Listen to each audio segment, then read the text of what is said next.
ఈ కష్టాలన్నీ వాస్తవం. మన ఆటో నగర్కు సంబంధించి ఒక బాధ్యత కలిగినటువంటి ఈ పట్టణానికి, ఈ నియోజకవర్గానికి శాసనసభ్యుడిగా నాకు ఒక బాధ్యత ఉంది. బాధ్యతను ఎప్పుడు మర్చిపోను. మాట ఇస్తే మాట ప్రాణంతో సమానంగా చూస్తాను.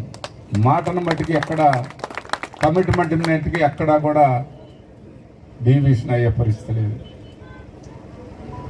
శుభానికి చెప్పాను, శుభాన్ని నేను ఏంటయ్యా నువ్వు రాబోయా అది ఇదని కూడా చాలాసార్లు నువ్వు ఎంఆర్ఓ కాడికి పోవాలని, పాపం ఏం తిరిగాడు ఆయన. తిరిగేదానికి 4 రోజులు కానీ రాకపోతే శుభాన్ పోయి ఎక్కడ ఉన్నావా అని మళ్ళీ పిలుస్తాను.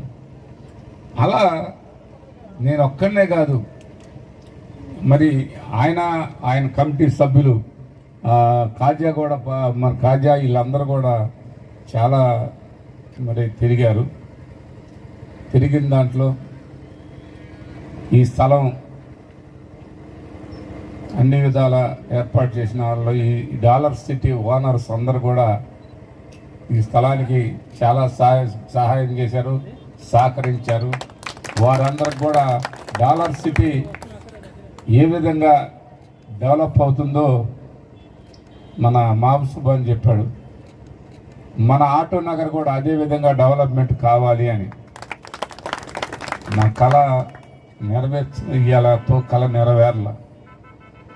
ఇంకా ఇవన్నీ ఇందాక చెప్పిన విధంగా రోడ్లు వేయాలి, కరెంట్ వేయాలి, వాటర్ వేయాలి, వాటర్ రావాలి, వాలు తిప్పితే నీళ్లు కావాలి. అదేవిధంగా ప్రతి ఒక్క యజమానికి అక్కడ బిల్డింగు కట్టాలి.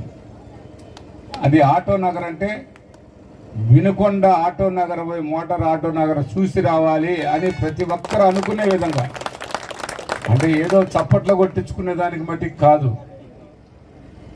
ప్రతి ఒక్కరూ ఈ ఆటో నగర్ చూసి గర్వపడే విధంగా నాకు ఆ ఆటో నగర్లో